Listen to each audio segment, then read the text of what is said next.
So I think this is a new feature of Zoom. When people go off camera, it does not show them in the gallery view anymore. Thank you, because I thought I had changed some kind of setting. Oh, I've noticed this for the last few days, that that's how Zoom is working. Welcome, everybody. We're just going to give folks a chance to drift in. So we'll probably start here about 6:03, 6:04.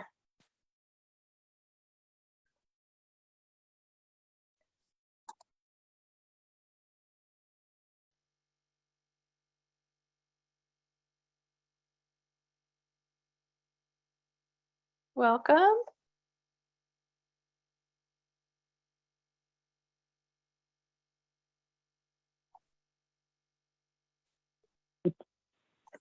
Thank you.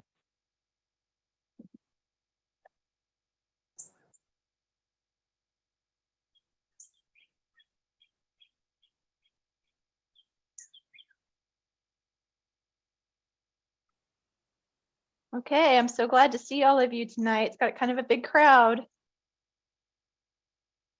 And more coming in, so bear with me while we get everybody into the room.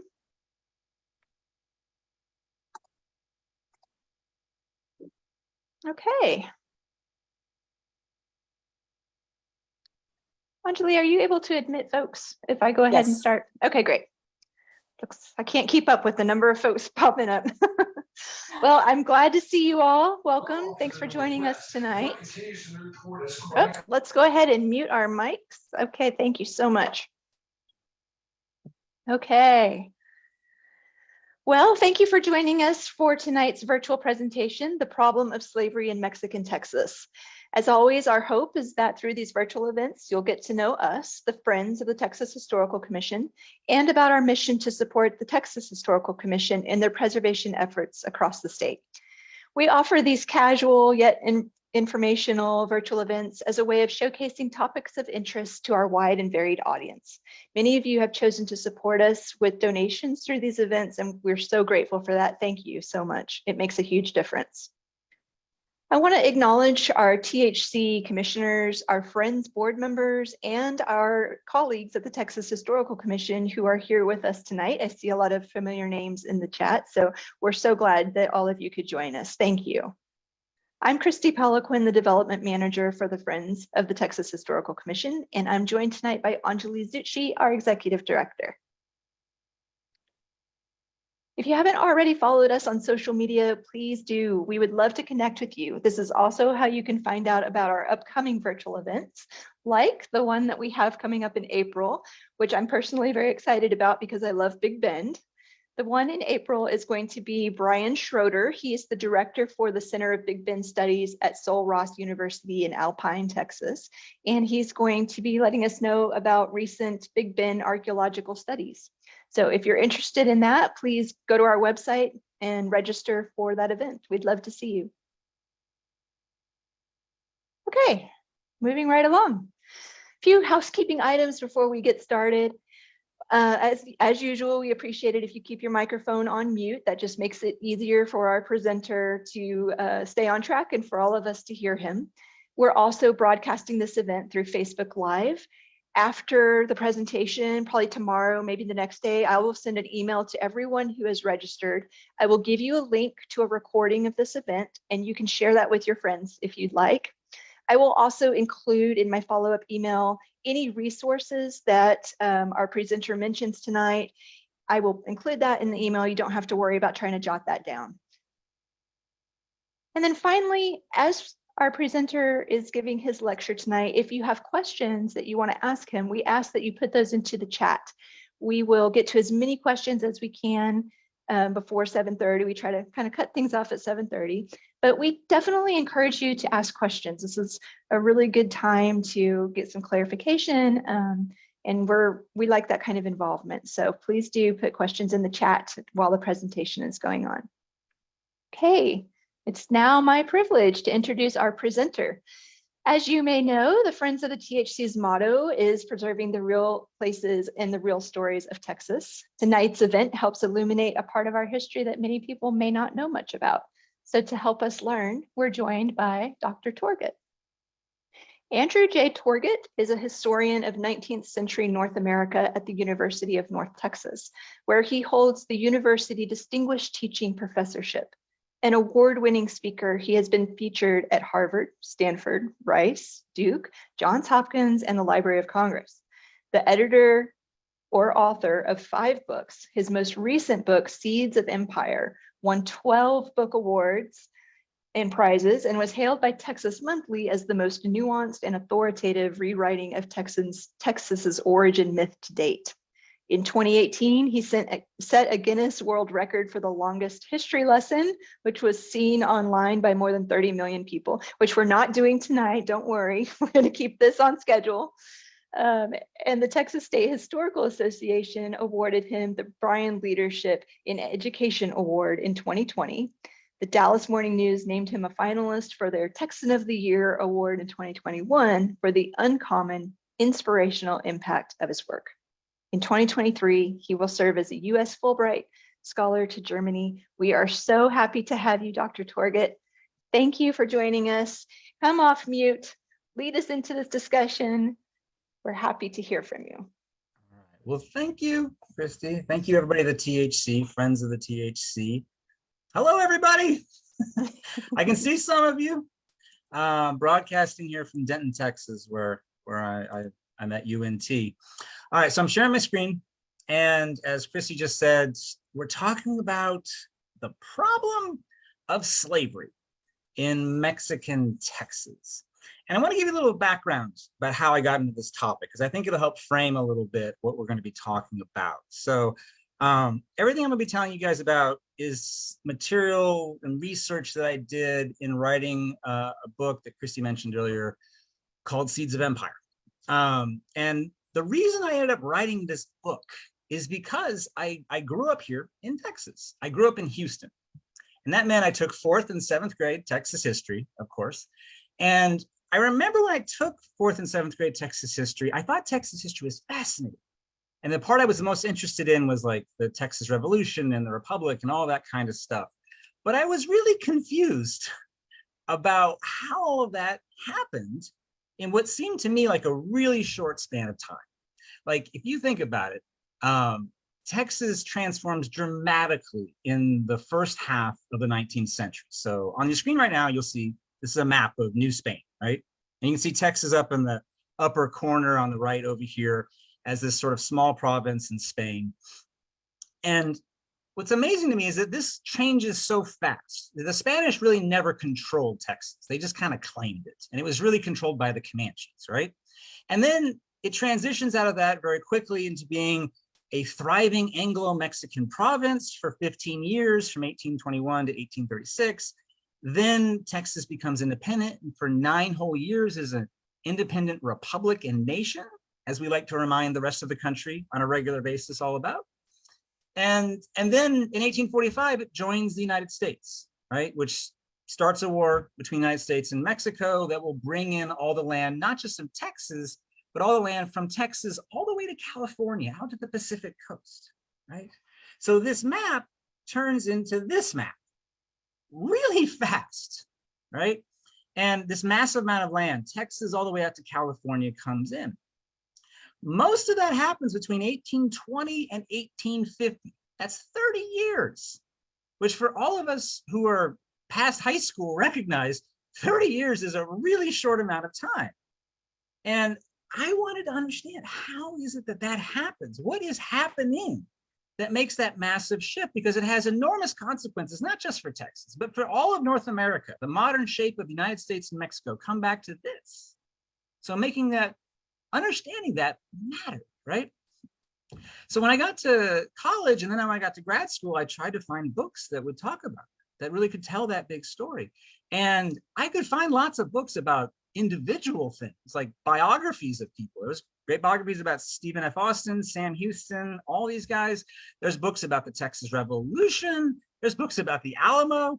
I mean, if there's one thing that's been written more than anything else, it is the Alamo. There are books about everything with the Alamo. There's books about cats at the Alamo, right? So I could find all that, but I couldn't find anything that took this big picture approach and try to understand how this massive transformation happens in such a compressed period of time. So that was the reason I ended up writing the book, is to try to understand this. And I spent about 10 years doing that. I spent a lot of time in archives all over the southern United States, obviously Texas. I spent a long time doing work in Mexico. And as I did that research and tried to figure all these things out, what I found is that, there's a million different factors that had an influence at different times in Texas's transitions, but everything kept coming back to two basic things that people were fighting. Right? The first thing was cotton. And cotton, I want to emphasize, in the 19th century is everything that oil has been in the 20th and 21st century, which is to say the most valuable and powerful economic commodity that there was in the world. We often talk about this period as the Cotton Revolution. And cotton is transforming the southern United States, places like Mississippi and Alabama. But as it turns out, it will also be transforming Texas during this period in ways that are powerful. And so if cotton is so deeply involved, the other factor, the second factor that people are fighting over, is the labor system that was making cotton profitable in the 19th century, which was slavery. And, for most of human history, we've thought of most humans have thought of slavery as a natural piece of the human order. It's really only in the 19th century that changes. And so it's during this time when cotton emerges globally and makes slavery more profitable than it has ever been before. It also happens to be the same time that slavery comes under moral and political condemnation in the world. And those two forces start slapping into each other in the Atlantic world, in the United States, and as it'll turn out, in Texas, in ways that are going to shape the region and reshape the region time and time again. All right. So that's the story I want to tell you guys. That's the story that I want to unpack for you guys and try to walk through how all that works. It's fascinating and it has far-reaching consequences. And for me, it was one of the most empowering things to understand how where we are right now, Texas is at the center of this massive story of transformation that affects not just Texas, but the entire continent of North America. All right. So to do that, if you want to understand how Texas transformed this region, you really don't need to start in Texas. You can't really start in the United States. You can't even start in Mexico. Where you have to start is in London, England, which sounds weird, I know. But what I tell my students all the time, and I want to tell you guys right, is that if you lived in the 19th century, you lived in a British world, all right? Everything that the United States has been since World War II, which is to say the most powerful economic, political, and military force in the world, the British were all of those things in the 19th century. And what fascinates my students about that is that, I always have a student throw a hand up. It's like, isn't England an island and a really small one at that? How are they that powerful? And I'll explain, well, the reason they're so powerful is because they have a massive economic influence on the world, much like the United States since World War II, which translates into economic and political power. And the reason the British had all of that is because they invented the Industrial Revolution. All right, I know you guys have all heard of the Industrial Revolution, creating machines that make things on scale that we can then sell all over the world. The Industrial Revolution is harnessing machines for all kinds of purposes, much like we're experiencing now with the AI revolution. All right, we're on the cusp of that. This is what's going on in England. And the English started all of that with these machines that you guys see right here on your screen. These are textile machines. And what they would do is they would take cloth or raw materials like wool, and you'd feed them to these machines, and they would make large quantities of cloth very quickly, very cheaply, very well-made sort of materials. And this was a revolution because before this, you had to do it all by hand, and it was very expensive. But when the British start doing it with these massive machines, the price for cloth goes down and demand goes up. And the British are able to sell cloth all over the world at very high prices. And this brings an enormous amount of money into the British Empire and on from there. That's all wonderful for the British, at least. But the problem they run into is they're so successful that they need to scale this up. And the problem with that is if you're feeding wool into these machines, there's only so many sheep that you can shear. They're getting sheep from Scotland. They're shearing these Scottish sheep. There's only so many of those. So they need something they can scale up faster. So they start looking for an alternative fiber they can put into these machines, something that they can grow, something that can be grown at a large scale, probably all over the world. And cotton emerges as that fiber. They start experimenting with in the late 1800s. And then by the late 1700s, by the early 1800s, they're ready to make the transition to cotton. And then this pesky guy named Napoleon comes rolling across the continent over there. So the British get involved in dealing with him. Then they have a war with the United States called the War of 1812. That distracts the British for quite some time. But then there's a crucial year, 1850. By now, Napoleon's been defeated. The United States and Great Britain have pretty much called a truce on the War of 1812. And the British are able to come back to their textile industry and fire up these machines. And so they do. And they decide at this moment they're going to stop feeding these machines wool. And instead, they're going to start feeding them cotton, exclusively cotton. And so they put out a call worldwide saying, anyone who can send us cotton, we will pay top dollar, top pound, I guess, to anyone who can send us raw cotton, right? And the result is two things. One, the price of cotton doubles overnight. It goes from 15 cents a pound to 30 cents a pound. And that leads to the second thing, which is one of the most important, massive, and influential migrations in all of American history, right? People start flooding down into what becomes known as the Mississippi River Valley, all right? So the places will become Mississippi, Alabama, Louisiana, that you guys see here on this map. You see all these arrows moving down, going up and down river systems, which are the highways of the 19th century. And people come pouring into Mississippi, Alabama, and Louisiana, because it's a great place to grow cotton in the 19th century. It's really hot in Mississippi, which is good because it means you have a lot of frost-free days. You're not going to ruin your crop by having a winter storm. You have really rich soils, you have great river systems for irrigation, but probably best of all, you have the Mississippi River, a massive highway that you can bring cotton bales down and goods up. And even more important than that, see New Orleans down here? New Orleans already exists. It was founded in 1718 by the French, same year, by the way, as San Antonio. And it's an international port. You can just ship it down there and then put it on boats and send it out to the British Empire from there, all right? So people come pouring down by the hundreds, thousands, tens of thousands, ultimately hundreds of thousands of people to grow this, a factory in the field of cotton, where you guys can see this image here. It's a really wonderful image of what cotton plantations look like along the Mississippi River itself. If you could grow cotton in this field, pick it, clean it in a cotton gin, bale it into these 450-pound blocks called cotton bales, which you see on the bottom left here in this wagon, put it in there, take it out to the river. You guys see that steamship in the back? That's also recently been invented. Put it on that steamship, send it down to New Orleans. You can send it down there, put it on a ship bound for England. You can literally make a boatload of money at this time. And so people pour in to make an enormous amount of money. And the United States suddenly is in the cotton business in a massive way. We surpassed India in 1820 as the leading producer of cotton in the entire world. And we're producing 85% of all the cotton that the British Empire is importing. It's a massive shift, all right? This has enormous consequences. One of which is that not everybody who's coming down to Mississippi, Alabama, Louisiana is coming voluntarily, right? What do you think of when you think of Mississippi cotton plantations? You usually think of slavery. And there's a reason for that, right? 40%, that's a 40% of everybody who's being brought down to this territory are enslaved men, women, and children who are being owned by someone else and are being brought as the labor system that's making these plantations really profitable, all right? And it was really profitable, right? That doesn't make it right. It's morally very wrong, obviously, but it was very profitable. And that's the reason that this is progressing the way it is. And I'll give you some numbers that'll illustrate that a little bit.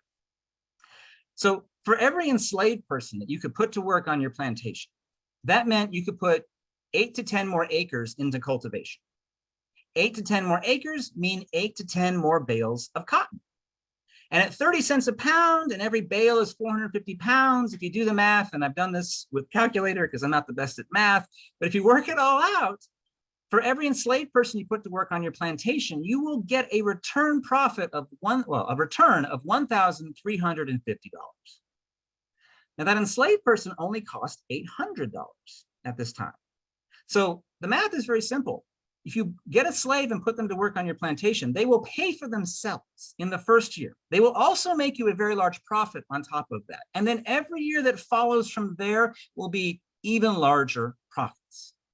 And so that's why 40% of all the people who are coming down here are being brought as the labor system. It's why every third person in Alabama was enslaved by 1820. Half of all Louisianans, half, were enslaved by 1820, all right? As the cotton economy is just steamrolling west into creating what becomes known really as the Deep South.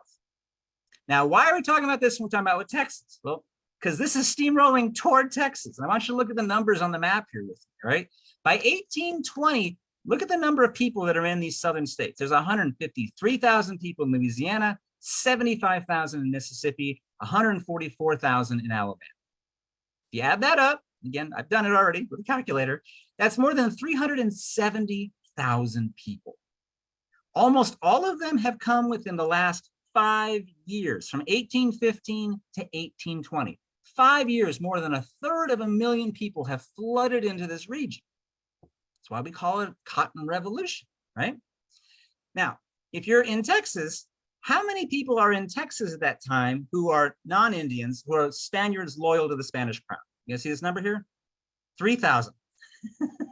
So you got 3,000 on the Texas side and 370,000 people across the Sabine River. Who's getting nervous? Mexico City in particular. The Spanish are watching all of this and they're very nervous about what's happening in the southern United States because they're afraid that there's nothing that could really stop all these Americans from just coming over the border and coming into Texas. So they're getting really worried that there might be this population move into Texas from the United States. What they don't know is that there's actually another danger to the situation in Texas that they're not even thinking about. That's going to come to Texas first, which is the problem of, wait for it, horses. All right, now follow me here for a second. Slave labor, as we just said, is the labor system that can make plantations very, very profitable during this period.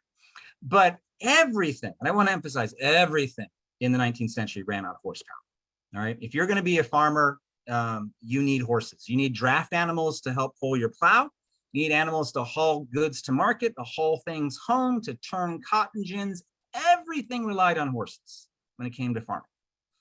And the problem there is that when 250,000 people move down into this territory, Mississippi and Alabama and Louisiana, they don't have enough horses for this massive expansion of cotton plantations. All right, they can't get enough from Virginia and the Carolinas. They don't get enough from Kentucky and Tennessee. They need horses, and this is creating a bottleneck that they're not quite sure what to do with. And it's going to slow down the expansion of cotton production in this whole area, unless they can find horses somewhere.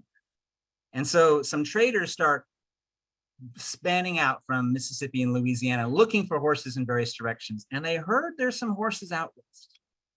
And they head out across the Sabine River, and then they run into I would argue, the most efficient and practical horse traders of their era, the Comanche Indians, which I love this painting of the Comanches. It demonstrates a lot of things, one of which is that they're incredible horsemanship. They were really a horse culture in every which way, shape, or form, and they maintained very large horse herds.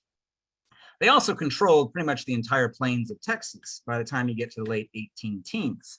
So here's a map that shows the gray area on your map right here. This is what was known as Comancheria, which is Comanche territory. You can see it's pretty much most of the plains. They pushed the Apaches out to the west and the south by this point.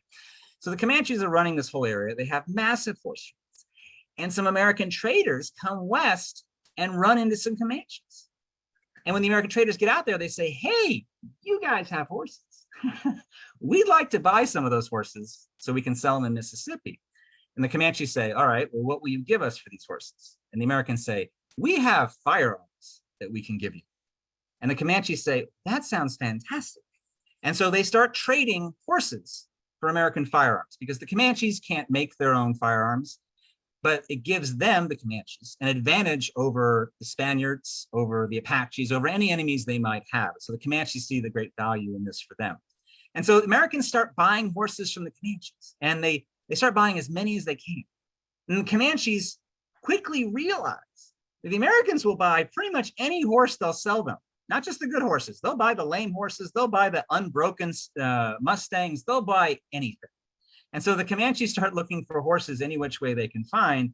And they realize maybe the best way to do this for them is not to just go round up horses on the plains, but go raid the Spanish settlements in Texas and in northern New Spain and steal horses. All right. So as a result of the Cotton Revolution in Mississippi, I bet you never think of Comanches and Mississippi cotton plantations in the same breath. But I'm here to tell you, you can just see on this map, they're not that far apart. And it's the Comanches who are supplying all the horses that make this expansion of cotton in the U.S. South happen and is possible. And it destroys the Spanish settlements in Texas because the Comanches start raiding places like San Antonio, La Bahia, which will later be known as Goliad, into the ground. They come raiding through, they steal every horse they can get, they raid San Antonio and kill a lot of Spaniards. And then the Comanches, they just declare war on the Spanish to steal horses. They come down into northern New Spain to places like Monclova, Saltillo, Monterrey, and they steal horses and they bring them back. One of the things that you can see on this map is that they send so many horses into the United States that the most developed road in Texas becomes known as the Comanche Road, the Camino Comanche, all right? It's on that massive a scale. We're talking about tens of thousands of horses that are being funneled out through Texas, right? Why does this matter? Well, it matters because while the Cotton Revolution was bringing wealth and prosperity to Mississippi and Alabama and Louisiana, it was destroying the Spanish settlements at the same time in Texas. So much so that by 1820, the Spaniards who lived in Texas, who I will call Tejanos, because Tejano is just Spanish for Texan. It's what the Spaniards in Texas called themselves. And then when they're about to be under Mexico, they will still be called Tejanos. So I'm just going to use that as a term here. But the Tejanos who lived in Texas, like this man, Jose Antonio Navarro, they were, by 1820, they decided, we're giving up. We're abandoning Texas. How do we know that they were ready to abandon Texas under all these Comanche raids? Because they said that. They wrote letters to Mexico City where the viceroy was, and they said, we're done. We're abandoning this territory because we're all getting raided into the floor. We can't survive here. This is all over. We're going to head out, right? This is important because it is at this exact moment, 2 days before Christmas on 1820, when Moses Austin rides into San Antonio with a proposal to bring Americans into Texas. Now, when I took 4th and 7th grade Texas history, this is where we started the story with Moses Austin. He just showed up. And I don't know, I was 8 years old when I first heard this. And I was like, it just seemed like he was riding into the wilderness and nothing was already there. But there was so much there before he got there. And you can't understand what happens unless you understand what preceded Moses Austin. Because when Moses Austin comes in, he has a crazy proposal to bring in Americans. Why would that ever sound good to the Spaniards who lived in Texas? You have to understand the destruction that they were feeling at that time, that they were ready to abandon Texas. Otherwise, they wouldn't even be open to this idea. Now, there's a little bit of a story there with Moses. He doesn't make it, but his son, Stephen F. Austin, takes over the enterprise. But what the Austins were offering the Spaniards in Texas, the Tejanos, was to bring Mississippi to Mexico. That was their idea. They said, let's take the cotton economy over there and bring it here into Texas. Why would that be appealing to Americans? Well, the main reason is the cotton economy had driven the price of land way up in places like Mississippi and Alabama. By the time you get to the 1820s, the best cotton lands in Mississippi are selling for $50 an acre. That's well beyond the means of almost any farmer who's trying to get started and get going, all right? Then you have something called the Panic of 1819, which is a big depression that hit the United States that makes it even harder to buy land. And so the Austin family says, let's move west to rebuild ourselves, and we bring Americans out here, they can continue growing cotton, and then that'll work out pretty well for the Americans, right? So they're offering to bring this, plantations from Mississippi, to bring that into Texas and all the economic development that'll come with it, all right? They are also very upfront that means that slavery will come with it, because slavery was the labor system that made Mississippi cotton plantations profitable. And they know they're going to be competing with Mississippi cotton plantations. So Moses Austin and then his son Stephen after him, they don't hide it. They don't make any bones about it. They're like, this is just how it works. So we're going to bring it here. And the Spanish see that very clearly because that's in Moses Austin's proposal. All right. So the question is that we all have to ask ourselves, how did this proposal sound to the Tejanos in San Antonio who have to make a decision on this, right? I always ask my students this, and they come up with all kinds of zany ideas. I'll spare you some of their speculation. But I'll just tell you that the reaction that the Tejanos had was, this sounds like the least bad option we have available. Maybe not the best option, maybe not the thing we'd pick out of a hat, but if it's between this and just getting killed by the Comanches, let's think this one out a little bit and look at it as a possibility here, right? So they're very open to the idea. And in fact, as they talk about it, they increasingly decide amongst themselves, this may be the best shot we've got at developing Texas. And a reason for that is that if you're like this gentleman here, Jose Antonio Navarro, who's one of many leading Tejanos in San Antonio, if you're a part of the elite group in San Antonio, how do you make your living? You make your living mostly by trading. So these guys would leave San Antonio, they'd come all the way over to New Orleans, which was the nearest big port, international port, and they would load up on goods and then bring them back into northern Mexico and sell them in San Antonio, La Bahia, but really northern New Spain, like Monclova, Monterrey, Saltillo, places like that. That means they're going to New Orleans. What are they seeing in New Orleans?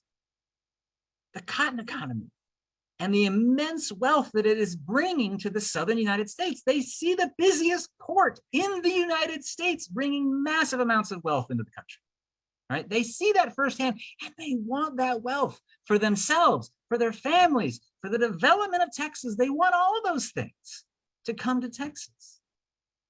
They also are under no illusions about the relationship between cotton and slavery because they also see that firsthand. New Orleans was the biggest slave trading port in the southern United States. They see that firsthand very clearly. They're very aware of it. So when Austin is making his proposal, it's not that this is something he has to really explain in great depth to the Tejanos. They've seen it firsthand. They recognize it for what it is. And for the Tejanos, they're not thrilled about the idea maybe of bringing slavery into Texas, but it's a means to an end they do want, which is the economic development of the region. All right. So what I want to emphasize to all of you is that when we think of Americans coming into Texas during the Mexican period, we have to understand that this was not just Stephen F. Austin or his dad coming up with an idea and then just making it happen. It was Stephen F. Austin making a proposal to the Tejanos, and the Tejanos became an integral partner of the Anglo-Americans. And so this is an alliance between Anglos and Tejanos, between Americans and the Mexicans, soon to be Mexicans, living in Texas to bring the cotton economy into Texas. It would be good for both sides. It's not good for the enslaved people, obviously, but it would be good for the Anglo-Americans. It would be good for the Tejanos for each of their own needs. All right, that's what's bringing all of this in. They can't do it without each other. They need each other to make this possible, because the Tejanos are the ones that have to support this with the Spanish government, soon to be Mexican government. All right, so they're both on the same side, and they proceed going forward from there.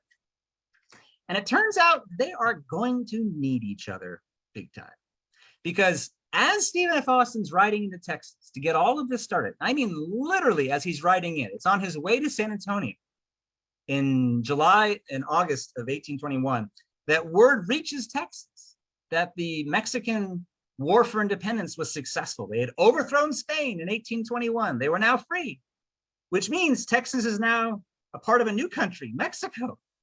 And that was exciting for the Tejanos, but a little scary for Stephen F. Austin because his contract was with Spain. And now the question is Mexico going to think this is a good idea? Is Mexico going to support Americans coming into this region? What is that going to mean? All right. Austin is nervous.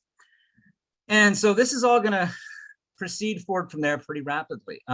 Mexico starts building up a government, and they call a national constitutional convention in 1823 that's going to meet in Mexico City. And so all the provinces, soon to be states of Mexico, send representatives down to Mexico City. It's like the constitutional convention that happens in the United States in Philadelphia. Everybody comes together and they're going to write a national charter for Mexico. And that's as big as it gets, right? Everything is going to be on the line. And so Texas sends a Tejano, a prominent Tejano named Erasmo Seguin, who goes down to Mexico City. Stephen F. Austin himself is so nervous about this that he goes to Mexico City just to represent himself and the perspective of his colonists. And so he takes the 2,000-mile ride on horseback. It's a long way to ride a horse, all the way down to Mexico City to be a part of, he's not a delegate, he's just there to voice his concerns and try to get support for Anglo colonization, American colonization of Texas. So this is the House of Deputies in Mexico City as it appeared at the time. This is where a lot of the debates happened over the writing of Mexico's national constitution. And Erasmo Seguin from Texas and then Stephen F. Austin show up here, and they're both trying to represent Texas. And Austin and Seguin go around and try to convince everybody here that they need to allow the Americans to come in to Texas and to approve all of that. And much to Stephen F. Austin's great relief, he doesn't meet much resistance. Most all the Mexican representatives from across Mexico say, yeah, that's okay. We can let the Americans come in and settle in Texas. That's not a terrible idea. A lot of them were actually pretty excited about it because they also knew about the Cotton Revolution in the United States. They thought it'd be great to have that economic development for Mexico, in Texas in particular. So Stephen F. Austin's starting to feel pretty good. But then he runs into a problem because it wasn't American immigration that Mexicans objected to. It was the labor system that these Americans were going to bring with them from Mississippi into Mexico. That's what caused controversy. And Stephen F. Austin starts writing letters back to his brother in Texas saying, slavery's the thing we're having trouble with. And I'm not sure we're going to be able to get it through. Because as Mexicans came together to create their new country, they disagreed about lots and lots of things. There's basically only two things they could really agree on. One, they were going to be a Catholic country. That was a non-negotiable thing. The other thing, though, is that almost all Mexicans across almost all of Mexico all agreed that now was a really good time to make slavery illegal in their new country of Mexico. They all wanted to outlaw slavery. So I want to just lay out real fast for you guys, because it's important, why most Mexicans could agree that they wanted to get rid of slavery at this time. And there's three main reasons. Reason number one, they had just fought and won a war of independence. They had won their liberty and their freedom, and they'd fought for all of that. And so it looks really bad to then endorse slavery in your country, right? This is the same contradictions that the founders of the United States faced, openly faced, and debated and discussed. And so for a lot of Mexican politicians, they're saying, let's get rid of slavery. This is the ideals of the revolution. We should get rid of slavery. So that's reason one. Reason number two, all right, is a little more practical, which is that these politicians could look around all of Mexico and say, you know what, we really don't have chattel slavery of African Americans, or Africans, as they would have said, in Mexico right now in any big way, all right? We don't have slavery the way they have in the United States. Now, I want to emphasize that Mexico had imported large numbers of African slaves during the 1500s and early 1600s to work in the mines, the silver mines in central Mexico.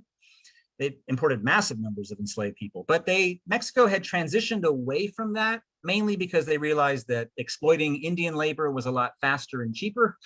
So they back off of that and stop buying enslaved people from Africa. So that by the time you get to 1820, there aren't very many, there are a few, but there aren't very many enslaved people of African descent in Mexican states. And so in 1823, when they're debating the Constitution, most Mexicans would look around Mexico and say, like, we don't even have slavery the way the Americans practice it. So now would be a great time to just outlaw it, because no one's really going to give up much of anything. It's a really easy sacrifice. There's not a lot of economic investment there that they have to worry about, right? So that's reason number two. The third and final reason is the most important, which is this. Mexico is a new nation and they need international friends. Who is the biggest, most powerful, most economically influential nation in the world at this time? Great Britain. Which nation owns the vast majority of Mexican debt when Mexico becomes independent? Great Britain. and which nation happens to also be, by the 1820s, the leading anti-slavery nation in the entire Atlantic world, also Great Britain. So if the Mexicans are going to make nice with the British, it'd be really good if they could outlaw slavery. And honestly, they really almost can't afford not to, because they need trade treaties with the British.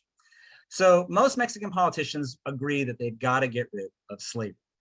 There's only one part of Mexico where you hear anybody else saying anything even remotely different. This crazy little northeastern corner over here known as Texas, right? Where you have a different perspective being voiced by Stephen F. Austin and by the Tejanos, right? And both of them were emphatically saying you've got to keep slavery alive. And they said this a lot of different ways. Stephen F. Austin, I mean, he had all these very, very long petitions where he explained why slavery was important and we needed to keep it and all this stuff. But it all boiled down to this sentence right here, where he says, the primary product that will elevate us from poverty is cotton, and we cannot do this without the help, nice euphemism there, the help of slaves, right? And the Tejanos saw the same thing from the same perspective. Here's Erasmus again at the same time saying, tell Austin, this is a letter to a friend, tell Austin that I am well aware that abolition of the slaves will hinder immigration from the United States. And the crux of all this came down to one basic thing. You can't develop Texas without cotton. You can't bring the Americans in, and they won't come if they have to give up slavery along the way. And if you don't have American migration coming in, Mexico will not be able to control Texas, and therefore it'll be weak and it'll be vulnerable to an invasion from the United States, and that could destroy all of Mexico. All right. That's the argument that Stephen F. Austin and the Tejanos are arguing. They're saying just keep it legal for a while, is really what they're saying. All right. So these debates go on, and Stephen F. Austin and the Tejanos talk to everybody they can possibly corner and just try to make this case. And the debates go on until October of 1824, when they finish the Constitution. And when they finish the Constitution, Stephen F. Austin had already gone back to Texas, and he has to just wait for the results. And they published the Constitution in Mexico City, but even then you had to wait for them to mail a copy. I have to tell my students, like, you couldn't get things instantaneously in this era. They had to mail a copy to Texas, and the mail only came once a month back then. Can you imagine just checking your email once a month and seeing what's there? Like, it was a very exciting moment when the mail came in. A rider would come from northern Mexico, and they'd come into to San Antonio. And when the mail came in late 1824, it came with a copy, finally, of the new Constitution, the new National Constitution of Mexico, known as the Constitution of 1824, the year it's published. All right, and this is the front page of it. And they are so excited. The rider comes in, they knock him over, they pull out the mail bag, they run into a building, and they throw this Constitution down on the table because they want to read it. What does it say? They're really excited and a little nervous about what this might say, because everything's on the line. Everything about the country, about what Texas will be, seems to depend on this. So they go through the whole thing. And what they're really looking for is, what does it say about slavery? So they flip through the whole thing. You get to the end. Nothing. Not a word about slavery. They flip it back over. Go through the whole thing again. Nothing. Now, that was not an accident. The Constitution of 1824 didn't say a single word about slavery, but that was on purpose. All right, so I need to explain something about that. You see, this was a federal constitution, much like the United States Constitution is a federal constitution, which means it was sharing power between the national government and the state governments. All right, and so the way that this Mexican Constitution was written, everything that's named in this Constitution is something for the federal government to do. So taxation, diplomatic relations with other countries, war, those are all things for the national government in Mexico City. Anything that's not named is something for the states to deal with. So if they don't say anything about slavery, and that was no accident, whose job is it to deal with slavery? It's going to be the individual states. And that was a brilliant move in Mexico City, because then they could have their cake and eat it too. Because if they make it up to the states to decide where slavery will be legal and illegal, what's going to happen? they're going to outlaw, almost every state's going to outlaw slavery, right? Throughout the entirety of Mexico. Except this one wacky corner maybe in Texas might have something a little bit different. But they can go to the British and say, we outlawed slavery pretty much everywhere. And there's this one corner in Texas, things are different, but we'll probably fix that later, right? So for Mexico City, this was a perfect kind of solution. They could still get the Americans coming in. They could get the stability that would produce, but they could also get rid of slavery throughout most of the country. That's why they did that. If you're an Anglo or a Tejano in Texas and you hear this, how are you feeling? Woo! You dodged a bullet, and now you're excited because every state's going to write its own state constitution, and they can write a state constitution for Texas that supports slavery. And they're excited about that because they think that's going to undergird the cotton economy. So they're pretty happy for like 5 minutes. And then someone reads the fine print a little more closely, and they realize, oh, darn it, Texas is not going to be its own state in Mexico, because it did not have enough people, and say thank you to the Comanches for that one more time, to be its own state. So Texas got joined to its southwestern neighbor, Coahuila. So you guys see Coahuila down here in the left-hand corner right here, all right? And it makes, they join the two states to this very awkwardly named Coahuila and Texas. And the capital of Coahuila in Texas is actually the capital of Coahuila. It's Saltillo. You can see it down here in the map. All right, that's the new capital. And there's going to be a state legislature now there that's going to write a new state constitution that's going to decide everything about Texas, about slavery, about migration, about all these big questions. But here's the thing. They're going to apportion representation by population. And Coahuila had a lot more people than Texas. In fact, they had so many more people that the new state legislature, it's going to write the new state constitution, is going to have 11 people in it. And 10 of those are going to be Coahuilans. Only one of them is going to be a Texan. Who's going to get outvoted every single time? It's going to be the Texan. And that's going to matter because the slavery issue is not done. It just got kicked down the road from Mexico City all the way up to Saltillo. And when they start writing a new state constitution in Saltillo, the Coahuilans prove just as eager to outlaw slavery as their brethren across the rest of Mexico. And so we just have the same fight all over again. Now it happens in Saltillo. I love this picture. So this is an image that was taken in the 1840s of one of the main plazas in Saltillo. It's taken during the U.S. Mexico War. And I love that we have imagery you can actually see like a time machine into this period. But in one of these two buildings here, you guys see these two buildings? In one of the two, we're not sure which one, the Saltillo legislature met.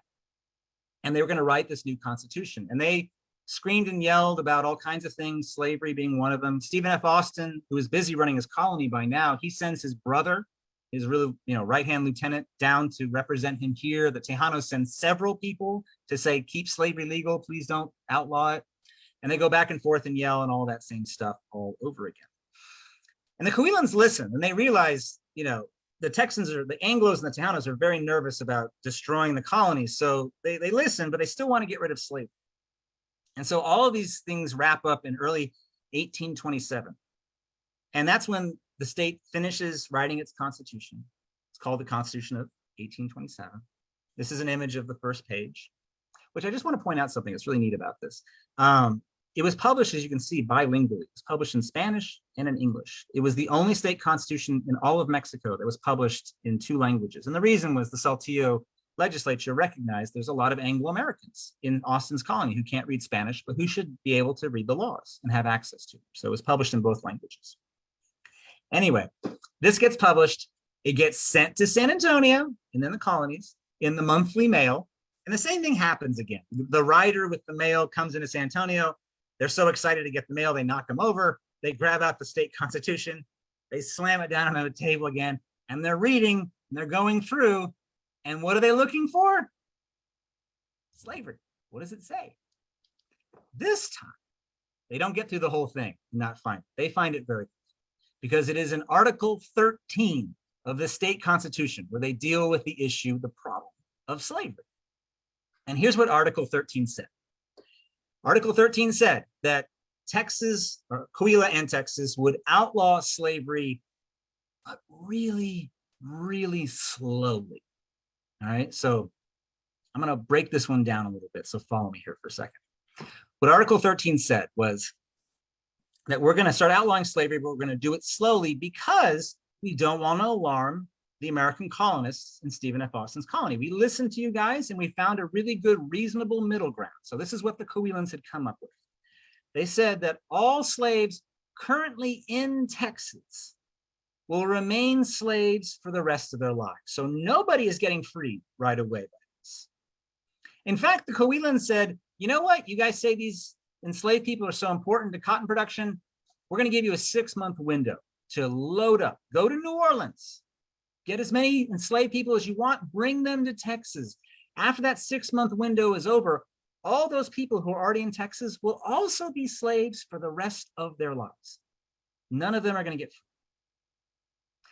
The only people who are going to be freed are the children of those slaves. When they reach adulthood, they will themselves be free. So for the Coelans, they look at all of this and say, that's a pretty reasonable middle ground. We're not going to confiscate any slaves. Freedom's going to take a full generation and a half, really, to come to Texas. But we're ensuring that slavery will slowly at some point go away. That's what the Coelans think. And they're pretty proud of themselves. They're patting themselves on the back, feeling pretty good. And they're saying to themselves, who, I ask you, could possibly object to such a reasonable middle ground position on all this? Well, it didn't sound like a reasonable middle ground position to Stephen F. Austin or the Tejano leadership in San Antonio. In fact, it sounded like an incredible threat to everything that Austin had been building in his colony, right? And I'll tell you why. Because when Austin looked at this, he didn't see a generation of time ahead of himself. What he saw was after 6 months, nobody else is going to be able to bring enslaved people into Texas. That means nobody's going to leave Mississippi or Alabama anymore to grow cotton in Texas, because they're not going to leave behind the labor system that makes that system so incredibly profitable. They're just not going to do it. So as far as he's concerned, it means 6 months and the colony is going to start dying because no one is going to continue coming. And this was such an emergency from Austin's perspective. Again, how do we know this? Because he wrote it down. That's how we know this stuff. He sent out emergency messages to people in his colony and convened an emergency meeting in his hometown of San Felipe de Austin, which, by the way, has been restored by the THC. It's an amazing place to go. You really should go there. It's a marvel. The museum there is first class. I can't speak highly enough about it. It's absolutely stupendous, right? They've rebuilt part of the village. It's amazing, all right? But that's where Austin has this meeting. And he brings people around the table and they're pounding the table and they're yelling, what do we do about this problem of emancipation? And again, we know this because they kept meeting minutes. Like they wrote down what they were saying. And they came up eventually with what I would say is a pretty zany scheme. And the scheme they come up with is Austin and his colonists decide what we need to get around this prohibition on slavery is a law. And the law sounds really innocent. This is what the law was going to say. The law said, any contract you sign in the United States will be legal in Mexico. And that's it. Any contract you sign in the United States is legal in Mexico. So if you hire a carpenter to build you a house in New Orleans, when he gets to Mexico, that contract is still valid. Sounds really innocent, doesn't it? Well, it has to get through the Saltillo legislature. What were they going to use this law for? Well, the idea was, if you want to keep slavery alive, just call it contracted labor instead of slavery. And what you'll do is, if a planter is coming to Texas, they'll stop before they leave Louisiana. They will free their slaves. But in exchange for their freedom, those now former slaves will happily sign 99-year service contracts, where they agree to learn the mysteries of agriculture or the mysteries of domestic service. That's actually the language they use in these contracts, using English common law examples to keep slavery, basically calling it contract labor, all right? Let's just pause there for a second. That's crazy. But it demonstrates just how powerfully they believed that the cotton economy really was, all right? And that they needed slavery to underpin it, that they're willing to go to this kind of loophole level to keep things going, right? Now, here's the deal. This is why the Tejanos are so important. The Anglo-Americans in Austin's colony could not pass that law themselves. They were not the representatives of Texas in the Saltillo legislature. The Tejanos were. In fact, this guy right here on the right, Jose Antonio Navarro, he was the representative at the time in Saltillo. So Austin has to write a letter to Navarro saying, hey, we have this idea we'd like to run past you. What do you think? And they lay it out for Navarro. What do you think Navarro thought? Woo! Navarro thinks this is a fantastic idea because the Tejanos, just as much as the Anglo-Americans, want the cotton economy coming in. They don't want the colony dying. They believe slavery is, if you keep it legal or somehow legal, this is the way to keep things going. So the Tejanos are fully on board. And so Navarro takes this proposal. He goes to Saltillo and he has to sneak it through the legislature over there because he knows the Coahuilans are not going to pass it if they know what it was actually intended for. So Navarro goes in there. There's a long story here I won't get into. The short version is, while they're arguing about a tax bill, he gets up there during a break and basically just says, hey, can we pass this little bill? It's just for contracts in the United States, no biggie. And they pass it as Decree 56, which is astounding. And then Navarro, he's amazed that this works. So much so that he like runs out of the building and writes a letter to Stephen F. Austin saying, I can't believe they bought it. And Austin, I mean, you know, in 19th century speak sort of thing, but Austin gets that letter and he goes, all right, ready to go. And Austin just happened to already have a fill in the blank contract ready to go where it says, put in the names of the slaves here, write 99 years over here, have it signed and notarized.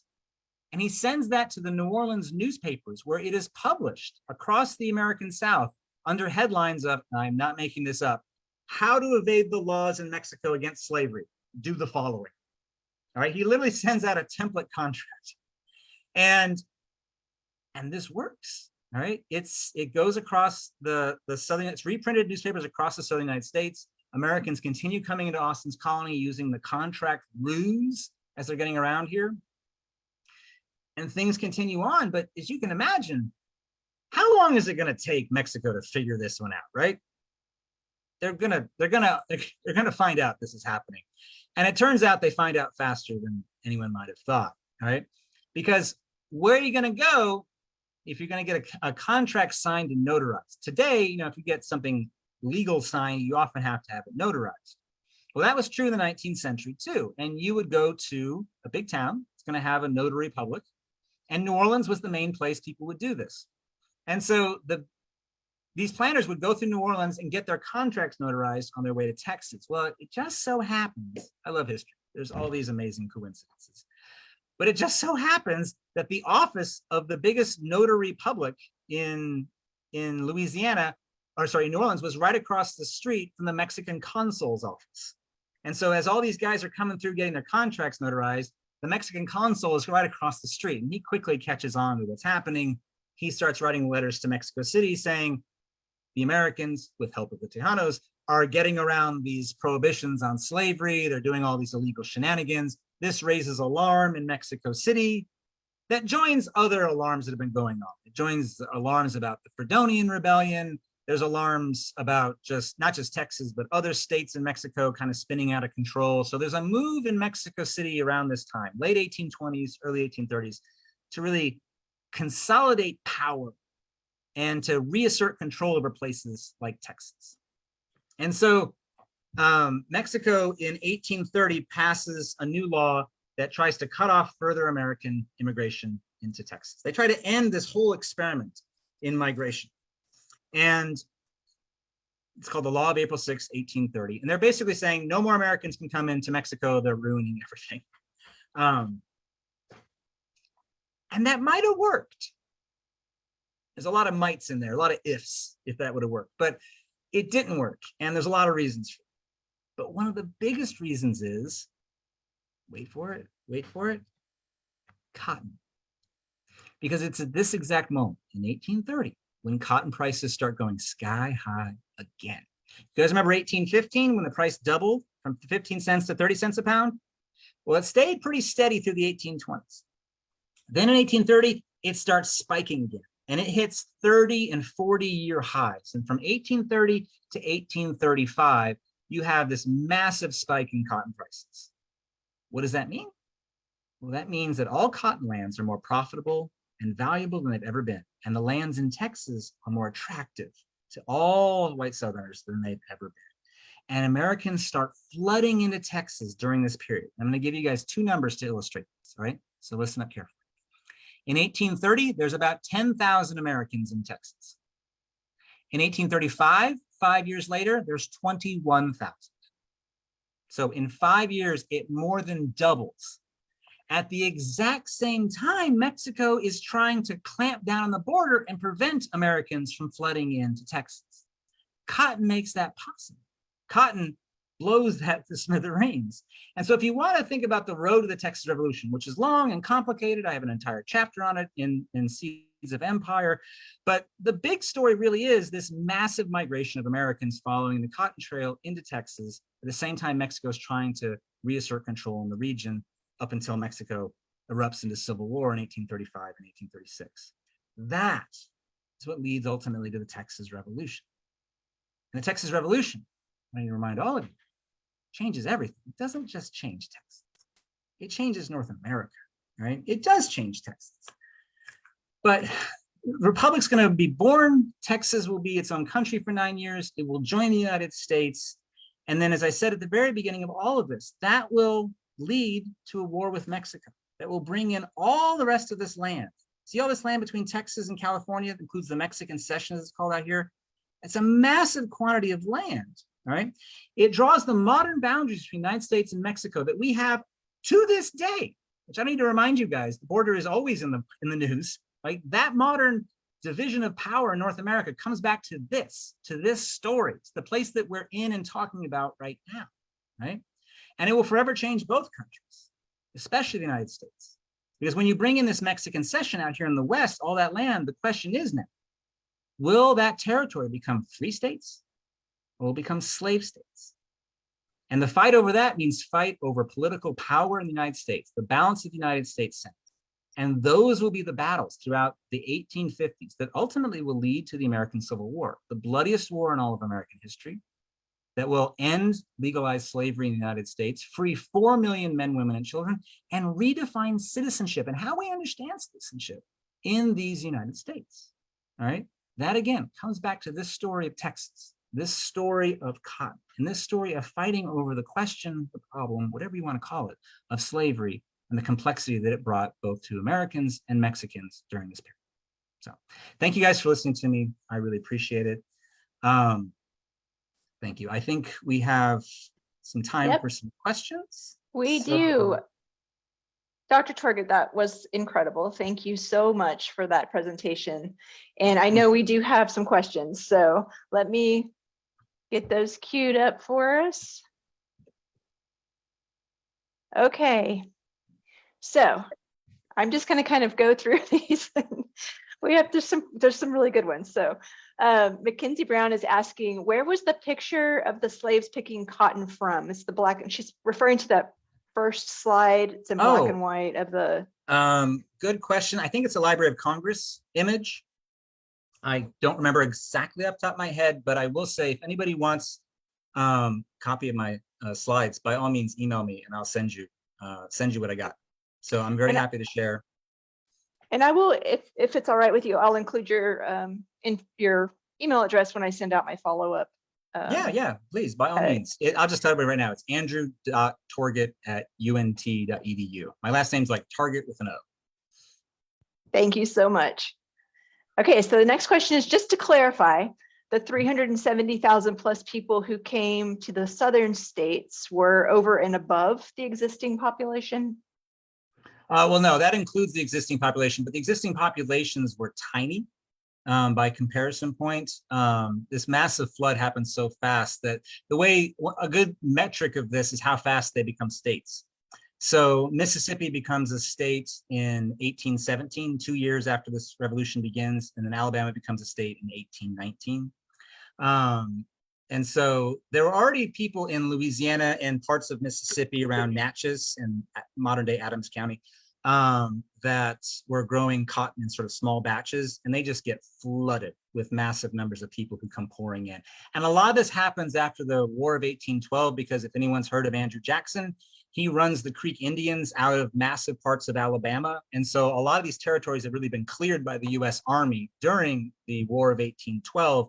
And that really opens it up to cotton farmers to come pouring in at the same time the British kind of open up this massive market. And that's how you get this huge flood that happens really in this very compressed time frame that will continue from there. I mean, 1820s, 30s, and 40s, Mississippi and Alabama turn into these behemoths of cotton production, right? That are the deep South states that lead up ultimately to the American Civil War. Thank you so much. So the next is just sort of a comment. Someone says the worst reason to accept slavery, a means to an end. Yeah, you know, and that's the thing about it. Slavery is horrific, and there's no getting away from that, and that should always be our starting point. And so that is what it is.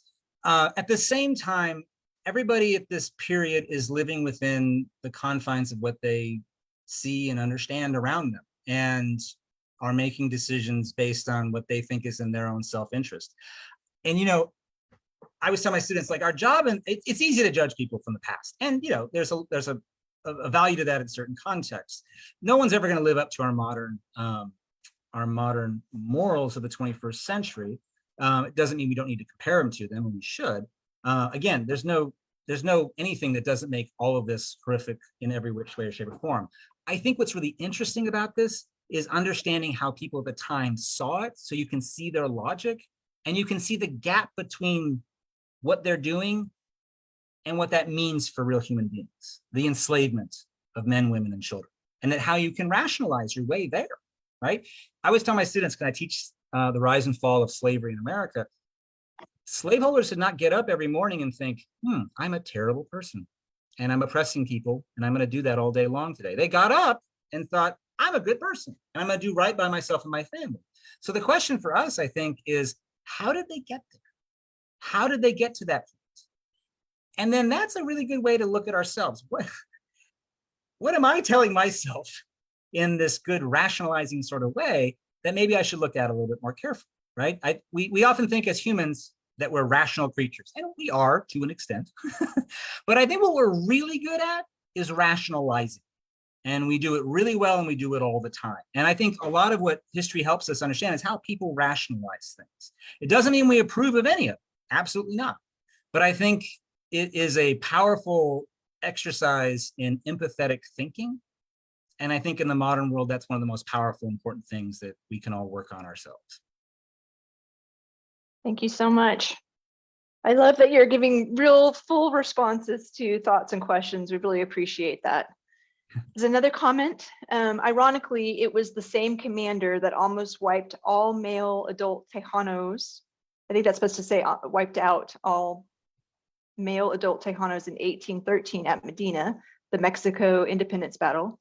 Joaquin de Arredondo, was the first to say yes to Anglos coming to Texas. Mexico fight for independence really had an impact on Texas and now North Mexico.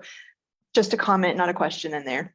No, but it's a really good one. That's actually kind of this epicenter of the first chapter of my Seeds book. But you're whoever the comment was, you're exactly right. There's enormous violence that comes into the region during this period. Arredondo's, he wipes out so many Tejanos. But Arredondo is the guy who approves the Austin contract, because by 1820, things have gotten so bad that even Arredondo, who hated the Americans, recognized that there was really no other option available. And so when I said it's the least bad option on the table, I think Arredondo's story is a really great example of that. So if anyone's interested in that story, chapter 1 of Seeds really dives into that deeply. Great, and that's Seeds of Empire, am I right? The name of the book? Seeds of Empire. I want to brag. My mom says it's her favorite book ever. So if anyone needed an endorsement, there you go. Sounds good. Thank you so much. Okay, so I want to let everyone know we will try to get to all these questions, but we're only going to go up until 7:30 just to be respectful of Dr. Torget's time. So we're going to do our best. So thank you for bearing with me. Someone says excellent presentation in their comments. So, and I'm sure we're hearing that quite a lot. So Very thank you. sweet. I appreciate that. Yes, love this presentation. So animated, much more engaging than having someone read to us. Kudos. That's the mark of a really good teacher. Well, thank Okay, you. I appreciate the and kind words. here's a question. Best repository of documents in Spanish for your topic? Whew. There's so many. I mean, I'll say the most amazing thing I found was, well, one of them. When I started this whole project, I literally had no idea I'd be doing 2/3 of the research in Spanish, because if I had known that, there's no way I would have started this book. But I went down to Mexico City to the National Archives down there, which is called the AGN. And one of the very first things I found in the archive, they have these manuscripts that are bound in these big volumes. And I flipped open a big volume, and on the very first page that I looked at, it was a deposition, an interview of an escaped slave from the United States. And this was in 1820. And I was floored, because in the United States at this time, enslaved people could not give testimony in court. It was not allowed. So you never got firsthand accounts from enslaved people. But the Spanish, and then Mexico after them, are very bureaucratic, and they love to interview people. And so when they captured escaped slaves, they would interview them and say, where did you run from? Who was your master? And these guys would give these very deep accounts of slavery in the United States and then slavery in Texas. And so you get firsthand accounts from actual enslaved people in a way that you never get in histories of slavery in the United States, because the Mexican archives have things that the United States archives don't have. And so that's some of that stuff's in Mexico City. There's more of it in northern Mexico. I spent a lot of time in Saltillo, which is where the Coahuila archives are. Amazing resources, absolutely astounding stuff. Thank you so much. I'm going to hop forward. There's a lot of comments in here, but I'm going to try to move forward to the questions and make sure that we hit these. During that time, and I don't know at which point in your lecture this was, so during that time, were the Americans giving up their citizenship to come to Texas? That's a great question. And no, they weren't giving it up, because unlike today, there wasn't a lot of bureaucracy involved in such things. Nobody really got issued I mean, you got issued a passport, but your citizenship was not something you had to renounce or choose or whatever. You just kind of, a lot of these guys would float between boundaries and become, like Stephen F. Austin became a Mexican citizen, but he was still a United States citizen, and he kept that. So they leave the United States. Some of them thought of themselves as Mexican citizens. Austin certainly did. Others, I think, were just thinking, I'll be here until the United States gets a hold of it. And so you get everybody in between on those different topics. But especially the early settlers who were coming in most of the 1820s, before the 1830s, a lot of them really thought of themselves as coming in and becoming Mexican citizens. And they became citizens fairly quickly. And then later, they're citizens of the Republic of Texas. But they never give up their U.S. citizenship in that whole process. Thank you so much. I want to mention that one of our friends, board members, Laretha Clay, is with us tonight, and she'd like to come off mute and say a few things. So Laretha, if you don't mind. Are you there? Yes, I'm here. I'm sorry, I'm not ready for camera, so. That's okay. We can hear you fine. Okay. I thought it was a very good presentation. I just had a concern about, most of the story is about enslaved people, but we never get to hear anything about their thoughts and what their agency was. So for instance, like this whole, when they did the whole contract thing, well, we'll free them and then we'll, have them sign a contract. Number one, I mean, these enslaved people were people. And sometimes I think in the telling of the story, we start looking at them as if they're cotton itself or cows or horses, but they were people. They had thoughts, they had dreams. And if you're going to tell a person they're free, I'm sorry, I just don't think they're going to quote unquote sign anything to go over. So that was my main thing. And also, when we talk about what most people felt or what most people thought, enslaved people were people as well, and they didn't think that way. They were during that era, and they didn't think that way. You know, it reminds me of when at the end of the Civil War, people would say, well, most people in South Carolina. No, most people in South Carolina were formerly enslaved. So most people in South Carolina did not think the way the ex-planters thought. They thought totally differently. And so I just wanted to bring that up. I'm not trying to be too critical. I was trying to ask you to think more broadly, or when you're telling your story, I guess is what I'm saying. Well, I appreciate that. And I don't disagree with you.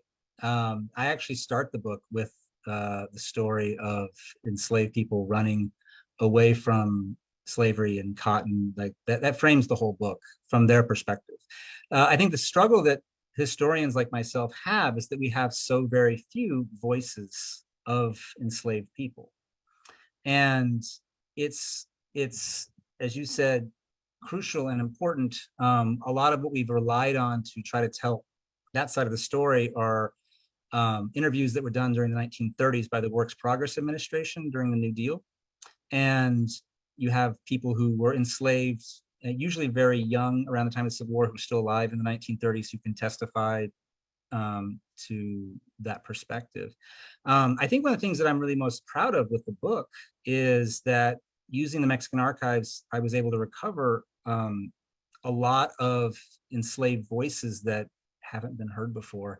And it was important to me to frame the book with that, because as you said, you know, at the end of the day, you know, their voices haven't been heard. They're obviously at the center of this entire story, and that's massively important. I will just say, for the sake of this presentation, trying to get through this much history in 30 minutes, I had to cut out a lot of things. So I'll just apologize for that. But I don't disagree with your point, and I think it's absolutely important. And that's one of the things I was very excited about to be able to bring into the story that I was telling from the book itself. Thank you, Laretha. Thank you, Dr. Torget. Thank you. Okay, we have a comment that says your narrative corroborates that provided in the 1619 project. Thank you. Just a comment. Okay. Could your book be, not sure about that one. Let's see. Would you give us the name of your book again? Well, we covered that. I feel like it's just a second ago. Yes. So and I will put a link to more information about the book when I send the follow-up email. So don't forget about that follow-up email that'll come out. I promise I'll put all the good details in there for you.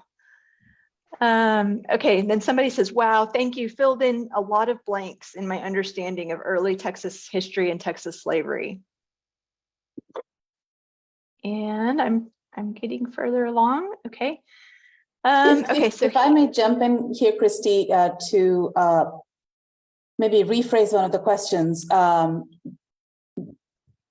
you had pushback on any of your writing about the history of the Texas Revolution and everything preceding that? Have you had pushback on that in terms of using that material in a public education setting?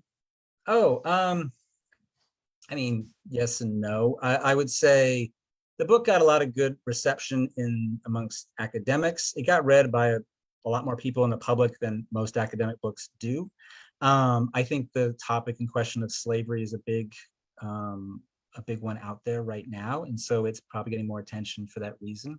I think the biggest pushback experience I had, which I found really interesting, is that a friend of mine named Eddie Harrison, he was from Bastrop, Texas. He's an African-American descendant of enslaved people during the Republic of Texas period. And he and I became friends when I was working on the book. And he was very big in public education and trying to get people to understand the story of African-Americans in Texas and the long history of that. And he organized the very first Juneteenth celebration at Washington on the Brazos. For anyone who doesn't know, Washington on the Brazos is where the Texas Declaration of Independence is signed on March 2nd, 1836. And I got to be the keynote speaker for that as a guest of Eddie and all that. Eddie's since passed on, but it was one of my happiest moments with him because he was so proud to be able to do that. But when we announced that, there was considerable pushback against doing a Juneteenth celebration then. This is before it became a national holiday, obviously. And that was probably one of the more, there were some threats against the site. There were a few other things like that. And so that was the most direct pushback experience that I think I've had related to the kind of work that I've been doing. Thank you so much. Okay, so we have a question. I'm the descendant of enslaved men and women and children brought with their owners from Mississippi and Pennsylvania at the time of the Revolution here. What percentage of people here were enslaved at the time of the Revolution? Of the overall so at the time of the Revolution, there's probably about 5,000 enslaved people in the state and 30,000 Anglos in the state and about 3,400 Tejanos. So 5,000 out of about, 3,600 people, 36,000 people or something like that is about what the percentage would be. I'd have to do the math on that one in terms of percentage, but that's the raw number is about 36. But then as Texas becomes a republic, I mean, I get to tell that whole story. Half the book is about the Republic of Texas, which emerges, as kind of everything the Confederacy later wants to become. Cotton production skyrockets, and so does the number of enslaved people within the state that are being brought in. There's like 140,000 people in the state by 1845 or so, and the enslaved population percentage goes up dramatically. I have actually a whole project called the Texas Slavery Project that tries to document a lot of this stuff, and so you can find a lot of documents about that. You can find a lot of population numbers about that. Try to make that very accessible for folks. So it's a great resource to be able to go look for some of those things. Is that a resource on there? Huh? Is that a resource or link that you could share with me that I can put in the follow-up email? It's just texasslaveryproject.org. Very good. And yeah, it used to have great maps, but it was built in 2007, and the internet has moved on from Flash, so those don't work. But if you want documents and you want population data, it's all up there for the Republic of Texas period. Thank you, Doris. That's a great question, and thank you for sharing that history. Okay, just a comment, not a question, just a big thank you. Outstanding presentation, learned so much. As a longtime horse owner, it was fascinating to learn the huge need for horses to keep the cotton industry going and growing. Not surprised to learn how they were required. Yeah, and then blew another my mind when I figured that out. That was amazing to me. It's an incredible link. And well, it's like you never think of sense. Comanches and Mississippi plantations, right? Yeah. What's really interesting to me is like all those colonists who are coming to Austin's colony, they're riding horses that were probably stolen by the Comanches, taken to Mississippi, and then the horses are returning to their native area, bringing in colonists, right? Or enslaved people in some cases. It's a really remarkable connection, but it just gives you a sense of just the broad reach of cotton and how it had ways to transform. Even before Americans are coming into Texas, cotton is transforming Texas. Yeah. Just another comment, the Mexicans had many poor peasants who worked the ranches, et cetera, who were not slaves per se, but tied to the patron. No, that's absolutely true. Debt peonage, as it's often called. And you guys remember when I talked about that loophole law? Well, they actually based it on the debt peonage laws in Mexico. I didn't have time to go into that. It's one of many things I didn't have time to talk about, but it's in the book.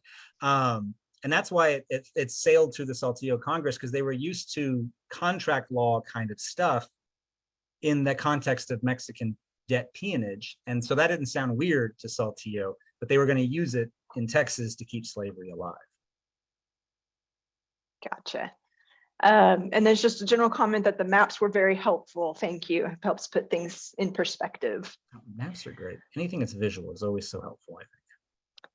There's a question. Why was Austin imprisoned in Mexico? That's a great question. So there's a long story here. I'll give you the 2-minute version. So as you get close to the Texas Revolution, remember how Texas was connected to Coahuila? Well, they decided that the way to deal with problems is to get Texas separated, and that Texas would be its own state. So Austin in 1834, he goes to Mexico City to ask for permission to make Texas its own separate state. He meets with the president of Mexico, who's a guy you've heard of, Santa Anna, And Santa Ana says, no, you can't be your own state. And Austin gets so mad. Have you guys ever gotten mad and sent an angry email or a text or made a mad phone call? All right, anybody done that? Well, that's Austin does the 19th century equivalent of that. He writes an angry letter and he sends it to Texas where he says, go ahead and start a state government for Texas, even without permission. And so he sends that letter off. It gets to Mexican officials. They send it back to Mexico City, and he gets arrested for defying the state. And that's how he gets thrown into jail. And he'll be in solitary confinement for a while. Then he's under house arrest. He'll be in Mexico City for about a year and a half until right about the eve of the Texas Revolution, which is when he gets back to Texas. That was good. That really was the 2-minute version. Yeah, at that time. Thank you so much. Okay, we're actually getting to all the questions, which is great. We're at 7:26, and then we just have one more question. So it might be a comment. Let me see. No, it's a question. Weren't the black codes made by each area to kind of force the freedman to submit? Not quite good wording, but close as I can come to with what's in my mind. Yeah, so the black codes, as they're often called, they happen after the Civil War. And what happens is that the 13th Amendment, 1865, ends legal slavery in the United States. You have 4 million men, women, and children who are now no longer slaves. But it's not clear what they're going to be. They're not slaves, but they're free people, but are they citizens? Do they have citizenship rights? Are they not full citizens, something less than that? And there's a long story here during Reconstruction, but basically the defeated ex-Confederates, the white Texans in our case, or white Alabamans or white Virginians who were fighting for the Confederacy, after the Civil War, they tried to control what will become of African Americans by writing what are often called black codes. And these were in every state prohibitions on the constitutional rights of African Americans. So in Texas, they do this in the Constitution of 1866, and they say African Americans can't vote, they can't hold public office, they can't go to school, they can't sue in court, they can't testify against a white person. Basically, they can't do anything that a citizen can. And the ex-Confederates are trying to define African Americans as non-citizens. That's terrible, obviously. A lot of that gets struck down by the United States Congress during Reconstruction. With the Reconstruction Act of 1867, and then they send in the United States military that puts places like Texas under military rule, and they force them to start over again. And so the black codes, as a general rule, get stamped out, but then by the 1870s, versions of that come back as the ex-Confederates get back in power at the end of Reconstruction. So again, that's a 2-minute version of a long, complex story, but there you go. There was actually a question I missed. So if you don't mind, we'll have one more. Thrilled to answer anything. And I apologize to whoever this was, whose question I kind of skipped over on accident. So the question is, for clarification, did the Tejanos also practice slavery, or did they just support the Anglos in that practice? Oh, that's a great question. And the answer is a couple of Tejanos owned slaves. So there were some Tejanos who owned slaves, something else I do get to talk about in the book. Slavery existed in Texas before the Anglo-Americans came in. But the Tejanos were so poor that it was only a handful of like elites in San Antonio who had 1 or 2 or 3 people who were domestic servants. It wasn't like the United States where it's mostly cotton cultivation stuff. After the Americans come in, slaveholding amongst Tejanos actually increases, not dramatically, but it does go up. And Jose Antonio Navarro, who I showed a picture of many times, he actually owned several of the slaves. And then during the Republic of Texas, something we haven't had a chance to talk about, Tejano slaveholding actually increases kind of significantly, leading up until the American Civil War. So Tejanos were not heavily, compared to the Americans, invested in slavery, but they definitely were invested in slavery. And some of them invested increasingly during this entire period as the Anglos are bringing the market to them. Thank you so much. And thank you for the great questions. You guys are a wonderful audience. Thank you so much for being with us tonight. Thank you, Dr. guys. Torget, laws all the way around. Well, thank you all. It was incredible. And we're so happy to have you. And Dr. Torget, he's joining us out of the kindness of his heart tonight. This is a volunteer effort on his part. And so we're so grateful for your time.